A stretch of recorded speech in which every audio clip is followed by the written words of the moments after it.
Assalamualaikum warahmatullahi wabarakatuh. Alhamdulillah, wassalatu wassalamu ala rasulillahi Muhammadin ibni Abdullah wa ala alihi wa ashabihi wa man tabi'ahu ila yaumil qiyamah, amma ba'd. Saudara-saudari sekalian yang dimuliakan Allah, Alhamdulillah kita bertemu kembali dalam kajian puasa, melanjutkan pembicaraan kita tentang puasa pada waktu yang lewat. Di kesempatan ini kita akan membicarakan tentang fadilah atau kelebihan puasa. Setelah yang lewat kita membicarakan definisi puasa yang diambil dari kitab Al-Fiqhul Manhaji ala Madhabil Imam Asy-Syafi'i. Saudara-saudara sekalian yang saya hormati, kelebihan puasa itu diantaranya dicantumkan dalam hadis yang diriwayatkan oleh Imam Ahmad, Muslim dan An-Nasa'i an Abi Hurairah anna Rasulullah sallallahu alaihi wasallam qala. Dari Abi Hurairah, Rasul sallallahu alaihi wasallam bersabda, qala Allah azza wa jalla, Allah azza wa jalla berfirman, kullu amal ibni adama lahu illa siyam. Setiap amal anak Adam itu untuknya kecuali puasa. Fa innahu li wa ana ajzi bihi. Sesungguhnya puasa itu untukku, kata Allah, dan aku yang akan membalasnya.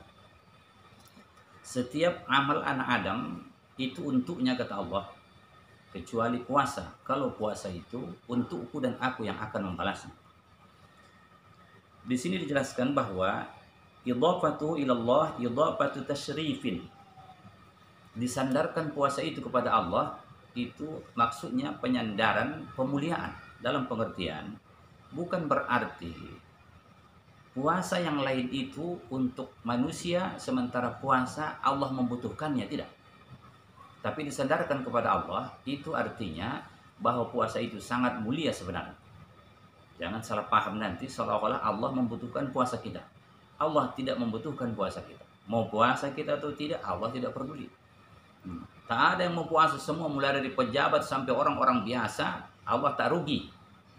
Mau puasa semua, Allah tidak beruntung. Jadi dimaksud di sini, maka dijelaskan bahwa penyandaran itu kepada Allah menunjukkan bagaimana mulianya puasa itu. Itu sebenarnya maksudnya. Kemudian hadal hadis ba'duhu qudsiyun wa ba'duhu nabawiyyun. Hadis ini, karena hadis ini masih panjang, sebahagian adalah hadis qudsi dan sebagian adalah hadis yang tidak qudsi. Fan nabawiyyu min qawlihi wasyamu junnah ila akhiril hadis. Yang tidak termasuk qudsi adalah wasyamu junnah dan seterusnya. Wasyamu junnatun, puasa itu adalah perisai, benteng. Aimani'un minal ma'asi, artinya dia menjadi benteng daripada perbuatan-perbuatan maksiat. Orang yang puasa menurut biasanya akan merasa selalu terjaga dan ingin menjaga diri dari hal-hal yang berupa dosa. Itu sudah terbiasa ketika kita puasa. Di luar puasa pun seharusnya kita menjauhi dosa itu. Tetapi di saat puasa, perasaan ingin menjauhi dosa itu lebih kuat lagi, lebih besar. Menurut biasanya memang seperti itu. Di luar puasa kita tidak boleh mengatai orang, menggunjing. Tapi di puasa orang sangat merasa tidak boleh menggunjing.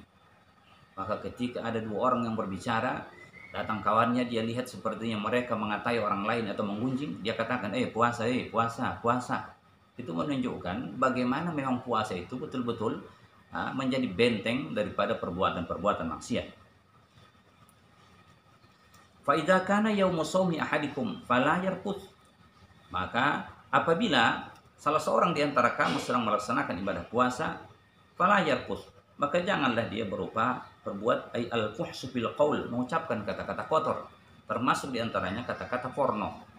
Jadi hindarilah ucapan-ucapan yang tidak pantas, ucapan-ucapan yang tidak wajar, termasuk di antaranya membicarakan masalah yang berkenaan dengan porno. Hindarkan semua, karena itu semua akan mengurangi pahala puasa. Walais khob, Jangan dia melakukan yashab ai la yasihu, jangan dia menjerit-jerit. Kadang-kadang ada orang puasa karena lapar suka-sukanya menjerit. Nah, tapi jarang kok sekarang ini. Cuma kadang-kadang mungkin di sebagian tempat ada. Nah, begitu dia sedang puasa, aduh, oi laparnya. Oh, nah, yang begini-begini ada di kampung saya namanya ini ragat namanya, ragat. Itu tidak baik. Wala yajhal, dan jangan dia berlaku bodoh. Fa in syatamahu ahadun aw qatalhu falyaqul inni shaimun marrataini. Apabila ada orang yang mencacinya, maka hendaklah dia mengucapkan sesungguhnya aku sedang puasa 2 kali. Dia katakan, artinya jangan diladeni ketika ada orang mencaci, memaki kita, jangan ladeni dia. Kita katakan saya sedang puasa. Kalau mungkin kita harus pergi dari tempat itu supaya dia berhenti mencaci kita, maka tinggalkan saja tempat itu supaya lebih aman. Walladzi nafsu Muhammadin biyadihi la khalufu famis shaim atyabu 'indallahi yaumal qiyamati min rihil miski. Demi jiwa Muhammad yang berada di dalam kekuasaannya, sungguh bau mulut orang yang berpuasa itu di sisi Allah lebih wangi daripada kasturi di hari kiamat nanti. Rasul mengatakan dalam hadis ini, demi jiwa Muhammad yang berada dalam kekuasaan Allah, bau mulut orang yang berpuasa itu sungguh lebih wangi di sisi Allah daripada bau kasturi di hari kiamat nanti.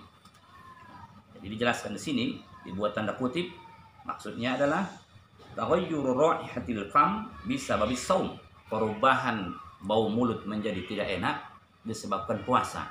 Bau yang itulah yang nanti di hari kiamat rupanya sangat harum di sisi Allah Subhanahu wa taala, melebihi baunya kasturi. Jadi jangan salah pasang, itu yang dimaksud di hari kiamat, bukan di dunia ini. Di dunia ini orang-orang yang dekat dengan kita akan merasa terganggu dengan bau mulut kita disebabkan puasa itu, maka jangan hadapkan kepadanya, apalagi mengatakan kepadanya aku ingin mencium bau kasturi, bahkan lebih wangi dari kasturi. Ketika kawannya mengatakan, mana dia? Sini kau dapat. Begitu dekat dia hembuskan napasnya ke muka orang. Mungkin orangnya bisa pingsan. Karena yang dimaksud di sini bukan di dunia ini baunya bau kasturi, tapi di hari kiamat nanti kata Rasulullah, bau mulut orang yang berpuasa gara-gara puasa itu lebih wangi di sisi Allah daripada bau kasturi. Ingat, gara-gara puasa, bukan bau mulutnya disebabkan makan jengkol dan lain sebagainya. Walis-shaimi farhatani yafrahuhuma. Bagi orang yang berpuasa ada 2 kegembiraan yang menggembirakan dia. Mana yang 2 itu? Iza aftara fariha bifitrihi. Apabila dia berbuka puasa, dia gembira dengan bukaannya. Orang yang sudah lapar betul, sudah sangat haus betul, sudah sangat lemas betul, begitu datang bukaan puasa, dia sangat gembira sekali. Walaupun mungkin sedikit yang akan dimakannya, sedikit yang mau diminumnya, tetapi rasa gembiranya pada saat itu sangat luar biasa. Wa idza laqiya rabbahu fariha bi shaumihi. Apabila dia bertemu dengan Tuhannya, maka dia gembira sebabkan puasanya. Karena puasa ini sangat besar pahalanya, sampai di hadis qudsi di atas tadi dijelaskan bahwa itu untukku kata Allah, aku yang akan membalasnya. Itulah istimewanya puasa itu. Ini salah satu di antara fadilah atau kelebihan dari puasa itu. Yang selanjutnya di hadis yang lain, riwayat Al-Bukhari dan Abi Dawud, Rasul mengatakan, asyamu junnatun, fa idza kana ahadukum shaiman fala yarfus wa la yajhal, fa ini mur'un qatalahu aw syatamahu falyaqul inni shaimun marrataini, walladzi nafsu Muhammadin biyadihi la khalufu famis shaim atyabu indallahi min rihil miski, yatruku ta'amahu wa syarabahu wa syahwatahu min ajli, asyamu li wa ana ajzi bihi wal hasanatu bi asyri amsalihah. Ini hampir sama isinya dengan yang di atas, tidak terjelaskan lagi melihat waktu yang sangat singkat. Kemudian selanjutnya di hadis yang lain dijelaskan riwayat Ahmad dengan sanad yang sahih. Wa an Abdullah bin Amr anna Nabiy sallallahu alaihi wasallam qala. Nabi sallallahu alaihi wasallam bersabda, "As-siyam wal Qur'anu yushfi'ani lil 'abdi yaumal qiyamah." Al-Qur'an, puasa dan Al-Qur'an itu memberikan syafaat, pertolongan bagi seorang hamba nanti di hari kiamat. Yaqul siyam ay rabbi mana'tuhu at-ta'ama wasyahawat bin nahari fasyaffi'ni fihi. Puasa itu akan mengatakan nanti di hari kiamat, ya Tuhanku, aku menghalangi dia makan dan memenuhi syahwat-syahwatnya di siang hari, maka jadikanlah aku menjadi penolong untuknya. Puasa itu di hari kiamat nanti akan berbicara kepada Allah Subhanahu wa taala. Kalau bahasa kita, ya Allah, gara-gara akulah dia tak makan ya Allah.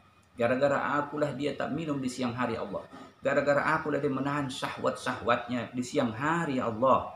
Maka jadikanlah aku penolong untuknya. Wa yaqulul Qur'an, Al-Qur'an pun mengatakan pada saat itu nanti, mana'tuhun nauma bil lail fasyaffi'ni fihi fayusyaffa'ani. Ya Allah, kata Al-Qur'an, gara-gara aku dia terhalang tidur di malam hari karena dia sibuk membaca aku, yakni Al-Quran. Jadikanlah aku menjadi penolong untuknya. Fayusyaffa'ani, maka kata Rasulullah, dijadikanlah puasa dan Al-Quran yang sering dibaca itu menjadi penolong untuk orang tersebut.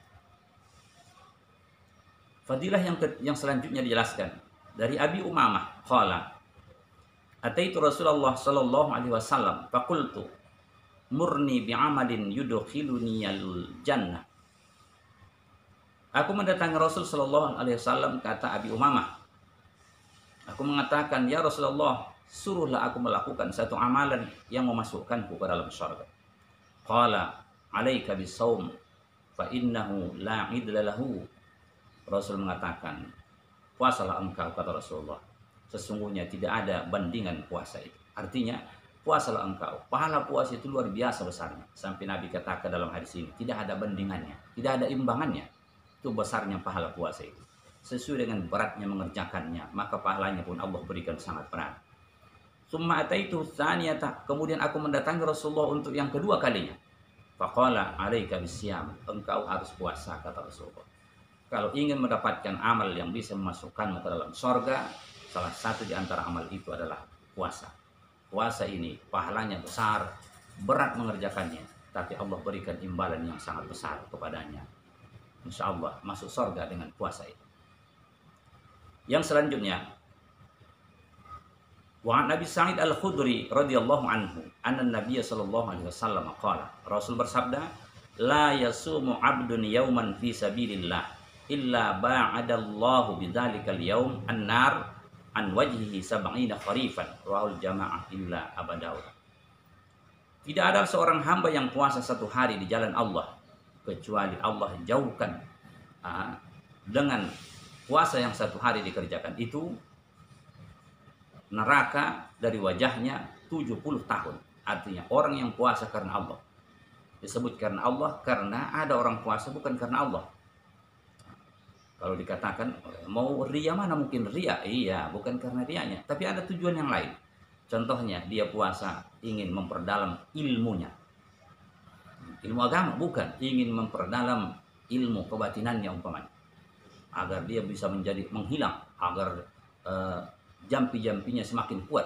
Mungkin niatnya seperti itu, maka itu tidak sama dengan di jalan Allah. Yang dimaksud di sini dia puasa karena ingin mengharap ridho Allah Subhanahu wa taala. Dijauhkan Allah wajahnya dengan satu hari puasanya itu 70 tahun dari neraka.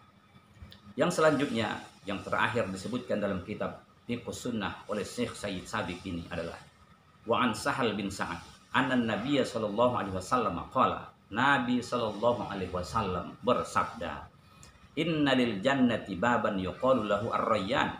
Surga itu, kata Rasulullah, punya satu pintu yang disebut dengan ar-rayyan. Yuqalu yaumal qiyamah, dikatakan nanti pada hari kiamat. Aina shaimun, dari pintu itu keluar panggilan. Mana orang-orang yang berpuasa dulu? Fa idza dakhala akhiruhum ughliqa dzalikal bab. Rawahul Bukhari wa Muslim. Ketika habis sudah masuk orang-orang yang berpuasa tadi, ditutuplah pintu itu. Pintu itu khusus tempat masuk orang yang rajin berpuasa. Bapak-bapak, saudara-saudara, ibu-ibu, saudara-saudara sekalian yang saya hormati, itulah diantara fadilah puasa yang disebutkan oleh Sayyid Sabiq dalam kitab beliau Fiqhus Sunnah ini. Insya Allah akan kita lanjutkan lagi nanti membicarakan puasa ini, mungkin dari rukun-rukun puasa dan lain sebagainya. Semoga bermanfaat. Subhanakallahumma wa bihamdika asyhadu an la ilaha illa anta astaghfiruka wa atubu ilaik. Wassalamualaikum warahmatullahi wabarakatuh.